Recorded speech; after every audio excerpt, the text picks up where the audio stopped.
Councillor Joel Charles, part of your portfolio is like community resilience, isn't it? So what were your role as a councillor and portfolio yesterday? Well, first of all, I want to thank all the blue light services that were out on call yesterday. We had two major fires. We're here in Spruce Hill where there was a fire called into the emergency services at about lunchtime, and 18 crews at the height of the fire that you can see around us were here battling that blaze.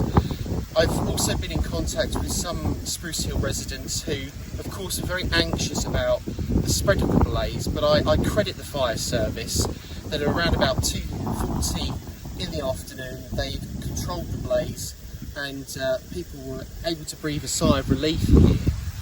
Then we had the separate fire incident at around about 5 o'clock in Newhall towards Gildon Way, and 10 fire crews were out trying to tackle that blaze as well and got that under control quite rapidly by about 7 o'clock in the evening. The underlying issue here is that we have to be vigilant. The council remains on standby to deal with some of these issues that are happening because of the heat wave that has hit not just Harlow, but it's a national issue.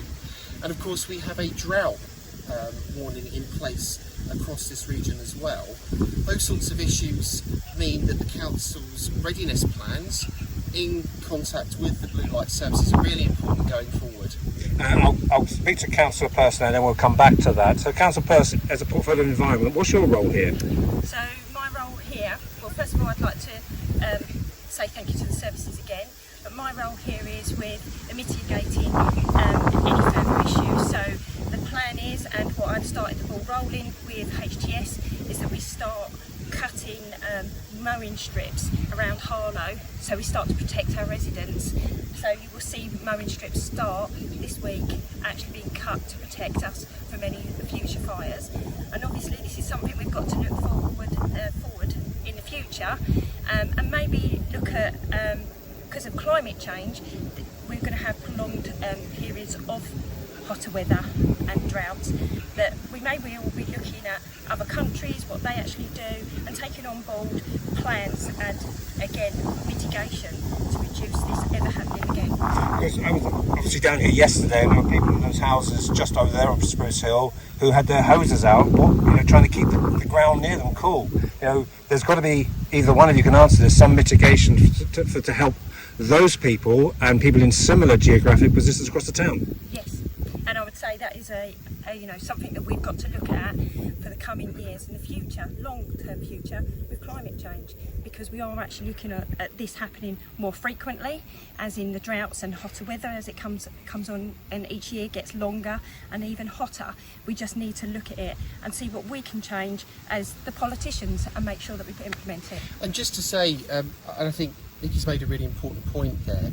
Look, I was out yesterday and saw both the excellent response of the blue light services, but also of our community safety team and the senior management of the council that were on call, ready to support that effort. And what I would say to you, Michael, we don't discuss fully the contingency plans the council have, but the plan is in place to support residents if these major fires take place and they impact them.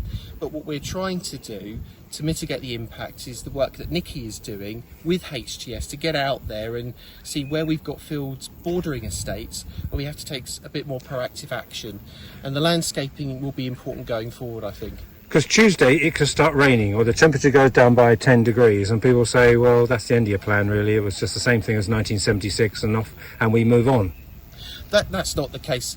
Clearly the government, the Environment Agency, issued a drought status for this region. What that means is the government works with our primary water company, which is Affinity Water. We're in the central water region to look at the environmental impacts of the heat wave that we are currently going through, to assess what water supplies are currently in place, to get that reassurance to the public that actually water supplies are there. Now, what Affinity Water are saying to us is that we don't have a hose pipe ban at the moment. We are under a drought order, but residents must use water wisely. You must also follow the fire service's advice around not starting barbecues, putting out cigarettes properly, and making sure that there are no bonfires or any of these lanterns that you can set off from your own home. Please don't do that. Please think about the consequences of your actions because of the lack of moisture in the ground and the risk of more fires like this happening.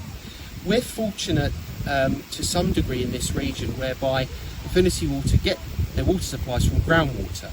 Other regions near to us get their water from surface water, which is rivers, streams and reservoirs, and they typically get impacted first by these types of conditions. So at the moment the central region has below average water supplies, but that does not warrant yet a hose pipe ban, but residents have got to do their bit.